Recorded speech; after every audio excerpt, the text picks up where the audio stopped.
Bonjour les quatrièmes. Donc, on se retrouve aujourd'hui pour cette première vidéo de cours à distance. Alors, normalement, je devais me filmer en classe, mais j'ai eu un petit souci avec mon ordinateur portable. Donc, du coup, ce que je vais faire, je vais exactement reproduire ce qui s'est passé ce matin en classe, puisque du coup, je me souviens de ce qu'on a fait. Alors, on n'a pas avancé dans le cours, déjà que les choses soient claires, hein. Nous n'avons pas avancé dans le cours, nous n'avons pas écrit de cours. La seule chose qu'on a fait, c'est revoir ce chapitre des translations. Et on a revu jusqu'à construire un point, construire le translaté d'un point sur une feuille blanche.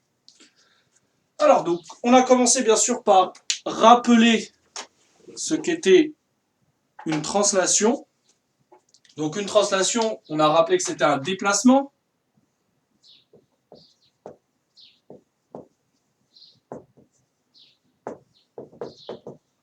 Et c'est pas un déplacement n'importe comment, c'est un déplacement qui suit une ligne, une droite. C'est-à-dire qu'à chaque fois que tu vas faire une translation, par exemple si je parle de la translation du point A vers le point B, on prend toujours le déplacement le plus court. Parce que pour aller du point A au point B, le plus simple, c'est de passer par ce qui relie la droite AB. Une translation, ça suit toujours une droite, une ligne. Ça veut donc dire que, là je vais dire de A vers B. Mais ça, c'est pas une translation, parce que c'est bien un déplacement, d'accord, mais c'est pas un déplacement sur une droite, sur une ligne. Donc déjà, il est important de rappeler qu'une translation, vu qu'on glisse, on glisse le long d'une ligne, et pas le long d'une courbe. Donc une translation, c'est un déplacement. Un déplacement, ça veut donc dire que j'ai un point de départ et un point d'arrivée. Ici, si on prend le déplacement à la translation qui transforme A en B, ici, mon point de départ, c'est le point A, mon point d'arrivée, c'est mon point B. C'est pour ça que je mets une flèche ici. Ça me permet de dire que je vais de A vers B. Si je veux faire le déplacement qui va de B vers A, c'est dans l'autre sens. Hein. Je refais, mais je mets une flèche, du coup, vers mon point d'arrivée. Donc ça, c'est une translation, c'est un déplacement. Quand on connaît le point de départ et le point d'arrivée, c'est facile. Mais il faut aussi que tu sois capable de caractériser, de donner les informations nécessaires sur ton déplacement. On a vu qu'on doit donner 3 informations, 3 caractéristiques. À chaque fois que tu as un déplacement, tu dois être capable de me donner ces caractéristiques-là. On a le sens, la direction et la norme.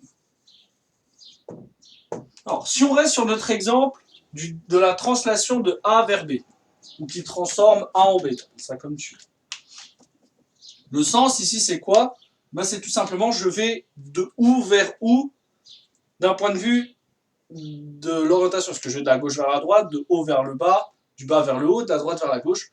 En général, on veut juste connaître le point de départ et le point d'arrivée. Donc ici, le sens, c'est de A vers B. La direction, c'est mon déplacement, il suit quelle inclinaison, quelle orientation, quelle droite. Et ici, pour aller de A vers B, je dois rester le long d'une droite bien précise, la droite AB. Et cette droite AB, elle donne l'inclinaison du déplacement. Tu vois, ma droite AB, elle est inclinée comme ça. Je sais que mon déplacement, il doit suivre cette inclinaison. Et la norme, c'est-à-dire mon déplacement, il se fait sur quelle longueur sur cette droite-là? Sur la longueur du segment AB. Je te rappelle, quand on dit la longueur du segment AB, ça s'écrit comme ça, AB sans rien.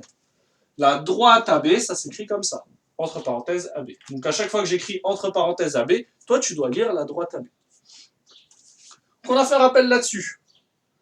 Après, ce qu'on a fait, on a fait des petits exercices à l'oral d'entraînement, donc je te propose ces exercices-là. Alors bien sûr, ça t'as pas besoin de le noter, hein. On fait que des rappels de cours là. Comme je t'ai dit, on n'a rien noté dans le cahier aujourd'hui. On a fait les exercices ensemble, même les exercices, on les a juste fait au tableau pour réactiver ce qu'on sait déjà. Donc ça, c'est pour la translation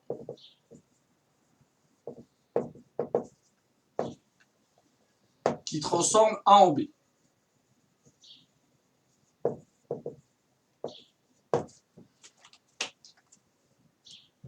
C'est ces trois informations-là. Qui transforme le A en B, on a le sens. Qui transforme A en B, on sait que ça va être la droite AB, la direction. Et pour la longueur, on sait que c'est la longueur entre le point A et le point B. Ce que je te propose de faire maintenant, c'est, je vais changer ici, on va plus parler de la translation qui transforme A en B, on va parler d'une autre translation, et j'aimerais que tu me donnes sens, direction et norme. Tout simplement. Donc ici, on va faire la translation qui transforme H en I. Donc si ça transforme H en I, bien sûr, je peux placer mes points H et I où je veux sur mon tableau. Ça ne change rien. Donc si, ça changera une seule chose. Si je fais le H et le I ici, qui transforme H en I, ma flèche est bien placée. Par contre, si j'inverse, si je mets le point I ici et le point H, et bien si je veux transformer H en I, je vais par là. Donc la flèche ici, je devrais le mettre dans l'autre sens. Tout simplement. Alors du coup, le sens ici, ça va être quoi? La direction, ça va être quoi? Et la norme, ça va être quoi? Je te laisse essayer de réfléchir. Et quand tu as les informations, eh ben, tu enlèves la pause.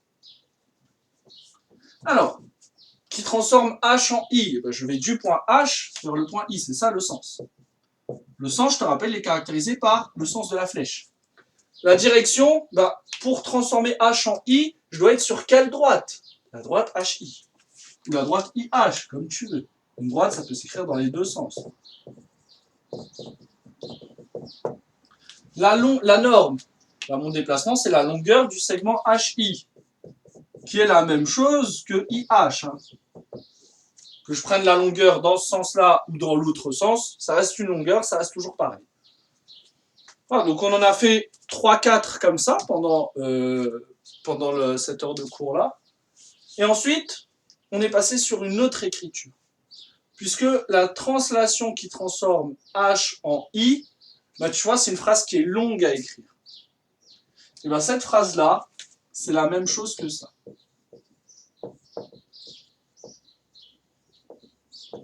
La translation, lui, ça reste, hein, c'est tout ça qu'on va réécrire différemment. Ça, on va le réécrire avec les fameux vecteurs. C'est-à-dire avec une écriture où on met le point de départ, le point d'arrivée et une flèche au-dessus. Ça veut tout dire qu'il transforme le H en I, avec une flèche au-dessus pour bien montrer que c'est le H qui est transformé en I. Donc si je te demande les caractéristiques de la translation de vecteur HI, c'est ça que je demande.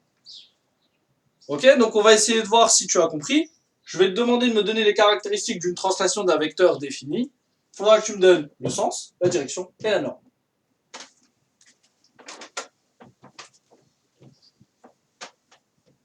Donc c'est parti. Ici, si je te demande les caractéristiques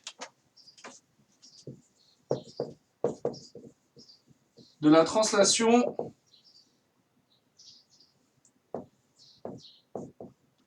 de vecteur DC,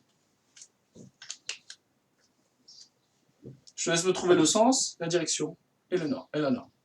Ça, si jamais tu as du mal, hein, rappelle-toi ce que ça signifie. Cette chose-là, le vecteur DC, ça signifie quelque chose qu'on a noté juste avant. On a noté que c'était la translation qui transforme... Je te laisse compléter. Alors ici, le sens. Alors bien sûr, si tu n'as pas eu le temps, mets sur pause, hein, et fais, pour pouvoir faire dans ta tête au moins, ou prends un petit bout de brouillon et fais à côté. Alors ici, la translation de vecteur DC, c'est la translation qui transforme le point D en C. Parce que tu vois, ma flèche, là, elle pointe vers le C, bah, ça veut dire que le point d'arrivée, c'est C. Ça veut dire que si je veux faire ma flèche toujours dans ce sens-là, eh ben, la fin, c'est le point C. Le début, c'est le point D. Et là, j'ai toujours ma flèche qui va de là vers là avec la pointe de la flèche qui est ici. Alors, on y va. Le sens, ben, le sens, je vais de D vers C. La direction, ben, je suis sur la droite DC. Je me déplace le long de la droite DC. Et la droite DC, bien sûr, c'est la même chose que la droite CD. La norme, ben, ça va être la longueur du segment DC, qui est la même chose que la longueur du segment CD. Voilà. Donc il faut que tu aies l'habitude de travailler avec cette notation-là. Ça, je le redis, hein, ça se lit vecteur DC et ça signifie qu'il transforme le point D en C. Donc c'est le déplacement qui permet de transformer le point D en C, tout simplement. Je me déplace du point D vers le point C, si tu veux. Alors maintenant, ce que je te propose de faire, je vais mettre des points au tableau, je vais en mettre 4, et je vais te demander de me trouver 5 translations. Et pour chacune des translations que tu vas trouver, pour chacun des vecteurs que tu vas trouver, c'est la même chose. Tu mets les 3 caractéristiques. Donc je vais mettre un point A ici, un point B ici, un point C ici, et un point D ici. Je veux que tu me trouves 5 déplacements bien précis, c'est-à-dire il va falloir que tu me complètes 5 fois ce que je vais écrire ici. La translation, point d'interrogation, avec le sens, la norme, E. On respecte quand même un petit ordre. Cet ordre-là, c'est vraiment arbitraire. C'est moi, parce que j'ai toujours l'habitude de faire dans cet ordre-là. Sens, direction et norme. Donc si tu veux, on fait le premier ensemble. Ça ne me dérange pas. Moi, je vais commencer par la translation de vecteur AB. Si je veux le représenter ici, je vais de A vers B. Je vais de A vers B. Alors, on y va, le sens, je viens de le dire, hein, de A vers B. La direction, on a dit que c'était la droite AB, parce que je me déplace sur la droite AB, qui est la même chose que la droite BA. Donc, je mets soit AB, soit BA. Pour la norme, c'est la longueur AB ou la longueur BA, c'est la même chose. Voilà. J'en ai fait un. Donc, il faut que tu m'en trouves 4 autres. Tu prends les points qu'avec les points ABCD. Donc, je te laisse faire ça. Je te laisse mettre pause et je te laisse faire. Alors, on y va. Donc, moi, j'ai fait AB. J'aurais très bien pu faire AC.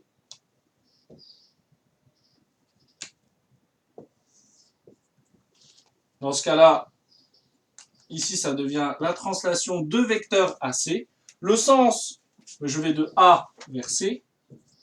La direction, c'est la droite AC. Et la norme, c'est la longueur du segment AC. J'aurais très bien pu faire AD. On a vu, on laisse marquer ce qu'on a vu, comme ça on évite de se répéter. AD. Dans ce cas-là, mon sens c'est de A vers D. J'ai bien mis la flèche dans le bon sens. La direction, c'est la droite AD. Je me déplace le long de la droite AD. Je fais glisser le long de la droite AD. Et la norme, c'est la longueur du segment AD. Mais à ce moment-là, j'aurais pu être un peu plus malin. Je peux faire le déplacement dans l'autre sens. Au lieu d'aller de A vers D, je vais de D vers A. C'est aussi un autre déplacement. Dans ce cas-là, par contre, ça devient vecteur DA. Je vais de D vers A. La flèche, je te rappelle, elle va toujours de la gauche vers la droite. Ce qui signifie que les points en dessous, tu dois les mettre correctement. Et ici, le sens, ça change. Ça devient D vers A. La direction, c'est la droite DA ou la droite AD. Donc lui, il reste pareil. Et la norme reste aussi AD ou DA, puisque c'est la même chose. Mais ça veut donc dire que je peux faire la même chose pour ici. Je peux faire plutôt dans l'autre sens. Dans ce cas-là, j'ai quel vecteur ici? J'ai BA, bien sûr. J'ai le vecteur BA. Donc ici, c'est de B vers A. Ici, j'aurai la droite AB, qui est la même chose que la droite BA. Donc si tu as envie de mettre BA, droite BA, il n'y a pas de problème. Hein. Et la longueur, c'est la norme, c'est AB ou BA. Pareil, tu mets sur l'un sur l'autre. Je pourrais faire la même chose ici. Très bien compris. Après, je pouvais aussi, si j'avais envie, faire CB. Le vecteur CB. Ou alors dans l'autre sens. BC. Je pouvais ensuite faire celui-là, si j'avais envie, ou dans l'autre sens. ainsi de suite. Hein. Il y en avait encore plein d'autres. Hein. J'aurais pu faire ces deux-là, CD et DC. Donc je pense que là, avec ça, norme, sens et direction, ça doit aller.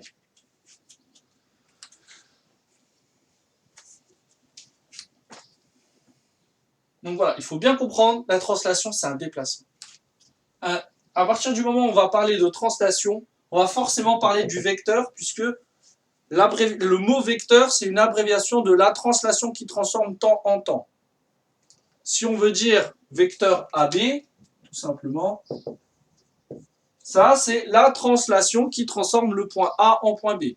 Tu vois que c'est quand même plus rapide d'écrire juste ça, plutôt que d'écrire la translation qui transforme le point A en point B. Donc, à partir du moment où tu vas être dans le chapitre des translations, forcément, on va parler des mots vecteurs parce que ça nous simplifie le langage. Et ensuite, on a vu un petit aspect géométrique. Donc, petit point géométrie, c'est-à-dire petit point de construction. Et pour ça, on a fait tout d'abord un petit rappel sur la symétrie.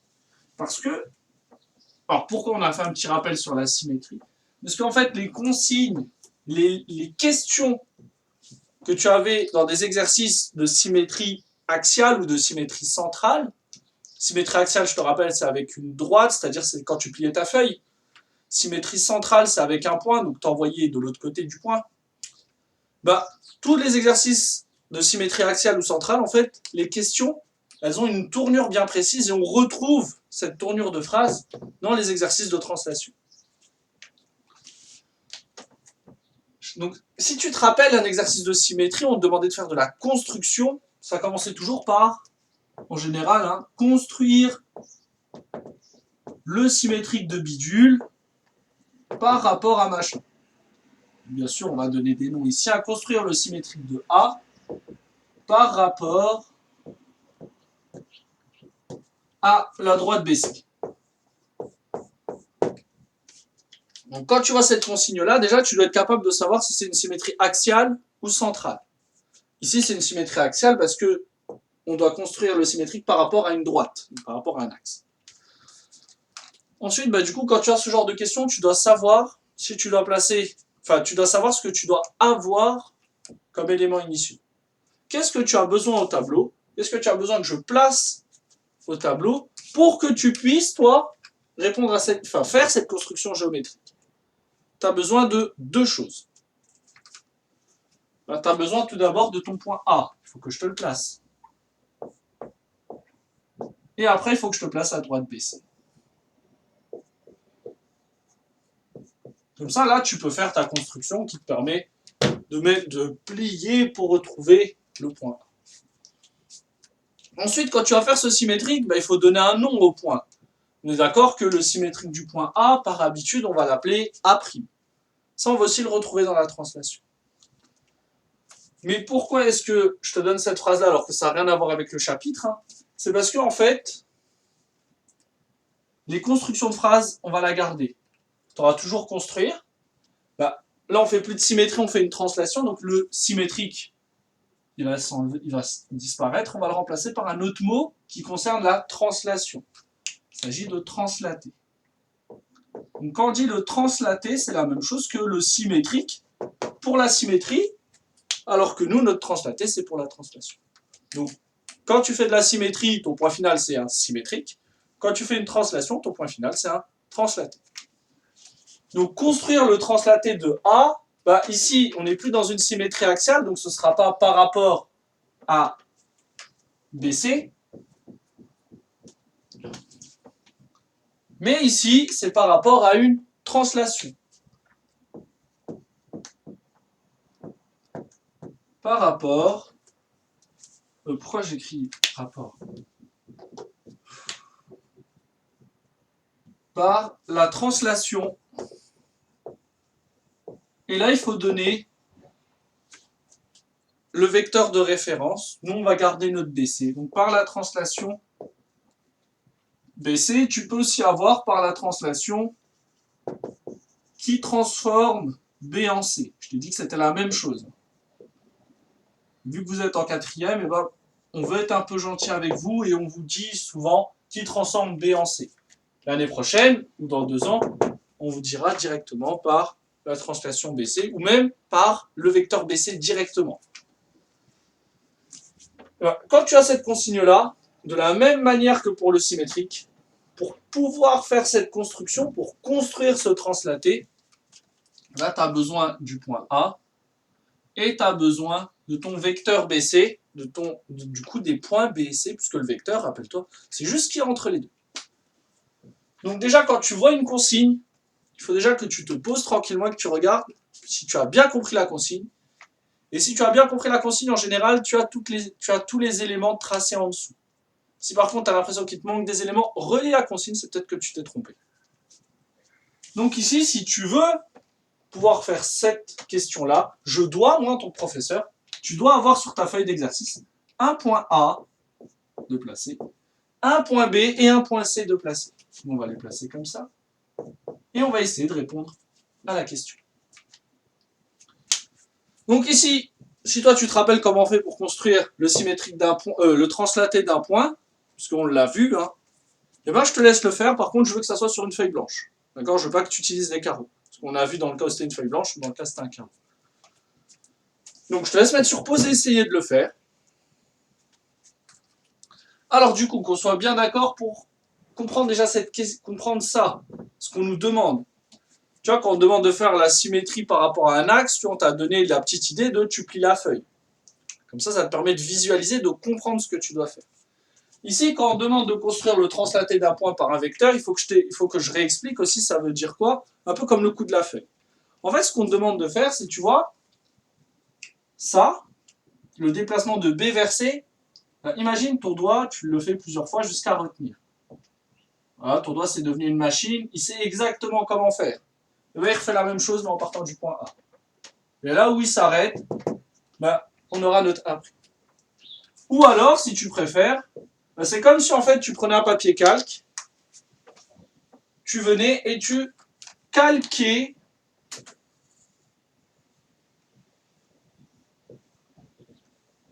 tout ça. Ton point B, ton point C. Et la flèche qui les relie. Et qu'avec ton papier calque maintenant tout beau, tu revenais et tu venais coller ton point B, enfin tu places ton papier calque pour que le point B de ton calque soit pile avec le point A. Et après, bah, du coup, là où il y aura ton point C, tu vas mettre une petite marque, et ben, tu enlèves, et du coup, ce sera A'. C'est-à-dire, en fait, quand on te demande de construire le translaté de A par la translation qui transforme B en C, on te demande de reproduire le déplacement de B vers C, sauf que cette fois-ci, tu prends comme point de départ le point A. Tout simplement. Donc en fait, on te demande de faire glisser ce déplacement pour que le point de départ, ça soit A. Et ton point d'arrivée, ton nouveau point d'arrivée, du coup, ce sera ton A'. Bon, bien sûr, avec du papier calque, c'est facile, mais on est bien d'accord, vous n'avez pas de papier calque en classe. Déjà, quand on vous demande d'avoir du papier millimétré, vous n'en avez pas forcément. Alors, on ne va pas prendre le risque avec le papier calque.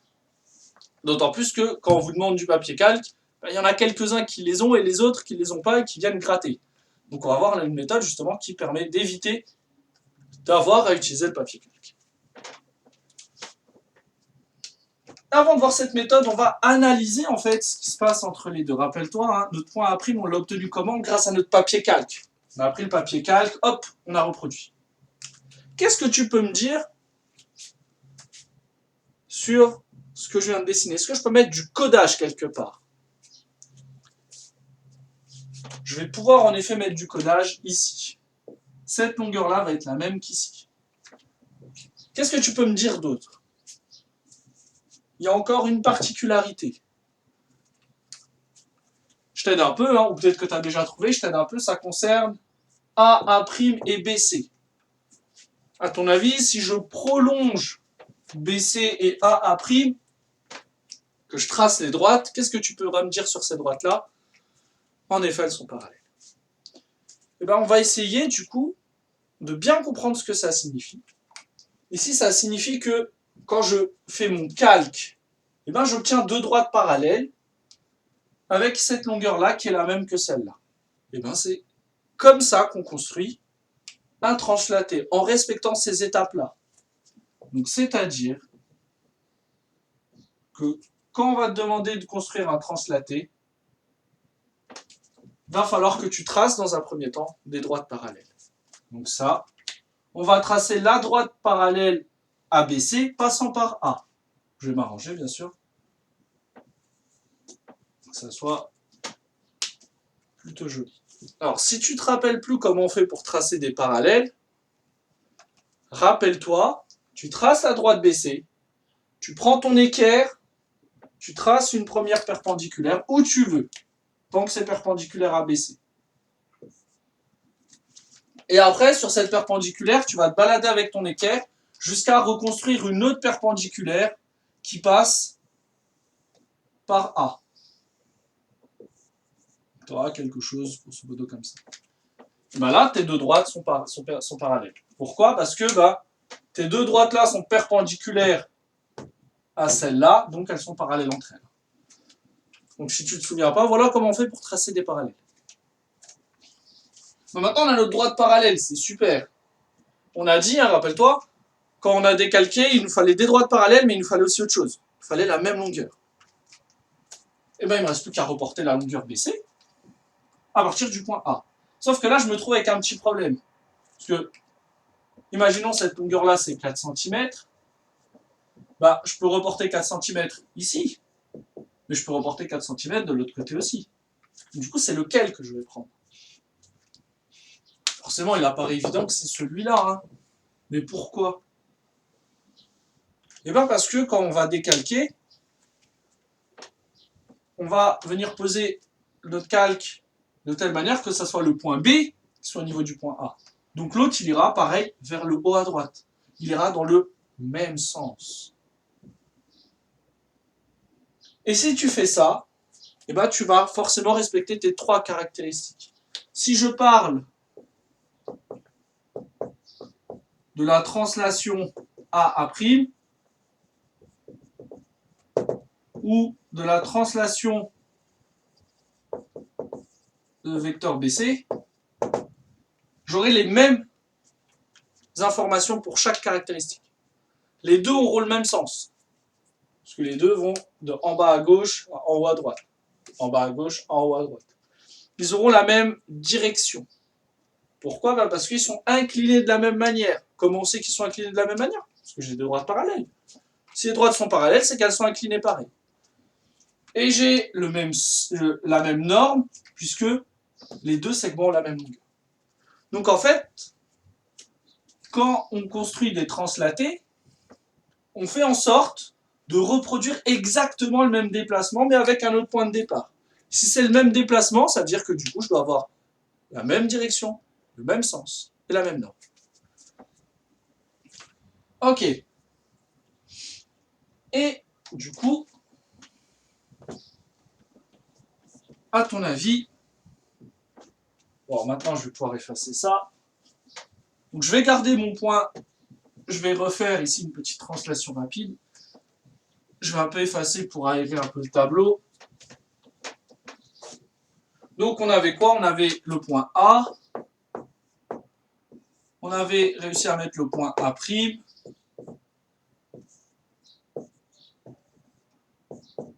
Voilà, point B et point C. Maintenant, à ton avis, qu'est-ce qui se passe concernant cette figure-là? Qu'est-ce que tu peux me dire sur cette figure-là? Le quadrilatère AA'CB. Il est spécial. Moi, je te le dis, il est spécial, ce quadrilatère. C'est ce qu'on appelle un parallélogramme. À chaque fois que tu vas faire une translation, tu auras obligatoirement un parallélogramme. Pourquoi? Eh bien, tout simplement parce que un parallélogramme, il a comme caractéristique d'avoir ses côtés opposés parallèles et de même longueur. Ben, regarde, ces deux côtés-là. On a bien dit qu'ils avaient la même longueur et on avait dit qu'ils étaient parallèles. Or, un quadrilatère qui va posséder deux côtés opposés de même longueur et parallèles est un parallélogramme. Donc à chaque fois que tu vas faire une translation, vu que tu dois avoir deux côtés parallèles et de même longueur, tu crées un parallélogramme obligatoirement. Et vu que c'est un parallélogramme, eh ben, il y a toutes les propriétés qui marchent. Ça veut dire que ces deux côtés-là sont parallèles et de même longueur. Ça veut dire aussi que les angles opposés sont de même mesure. Et ça veut aussi dire du coup que les diagonales se coupent en leur milieu. Ça, c'est des propriétés que tu as vues en 5e, l'année dernière. Alors attention ici, quand je mets les diagonales, ça ne veut pas dire que les deux diagonales font la même longueur. Non. Si elles faisaient la même longueur, ce serait un rectangle. Puisque tu sais qu'un parallélogramme qui a ses diagonales de même longueur est un rectangle. Ici, les diagonales se coupent en leur milieu. Ça veut dire quoi? Ça veut juste dire que le point O est le milieu de A'B et le point O est aussi le milieu de AC. Mais ici, mes deux segments ne sont pas obligés de faire la même longueur. Ici, je peux avoir 18 cm. Dans ce cas-là, ce serait 9 et 9. Et ici, je peux avoir 24 cm. Dans ce cas-là, ce serait 12 et 12. Et mes diagonales ne font pas la même longueur. Et je peux t'assurer que si tu construis ça, tu auras un parallélogramme. Donc voilà, quand tu fais le translaté d'un point, tu formes obligatoirement un parallélogramme parce que tu dois tracer des choses parallèles et de même longueur. Et du coup, on a terminé sur quoi? Et on va terminer ici sur quoi? Et bien tout simplement, je vais te demander là de prendre ton cahier, tu vas dans la partie exercice, tu places au hasard un point A, un point B et un point C, et tu essayes de faire ce qu'on a fait maintenant, tout simplement. Voilà, donc on va s'arrêter là-dessus, que je réfléchisse si j'ai pas oublié quelque chose. Non, c'est tout bon. Donc, ça, tu dois le faire pour lundi. Pour lundi, tu as placé ton point A, ton point B, ton point C sur ton cahier. Tu n'as pas le droit d'utiliser le quadrillage. Et tu me construis le translaté de A par la translation de vecteur BC, c'est-à-dire la consigne qui était marquée juste avant. Donc tu peux revenir en arrière et tu le fais. Voilà, donc du coup, je te souhaite une excellente fin de journée, un excellent week-end. Si tu as des questions, bien sûr, n'hésite pas à me demander. Et puis du coup, je vous dis à lundi pour la suite. Au revoir.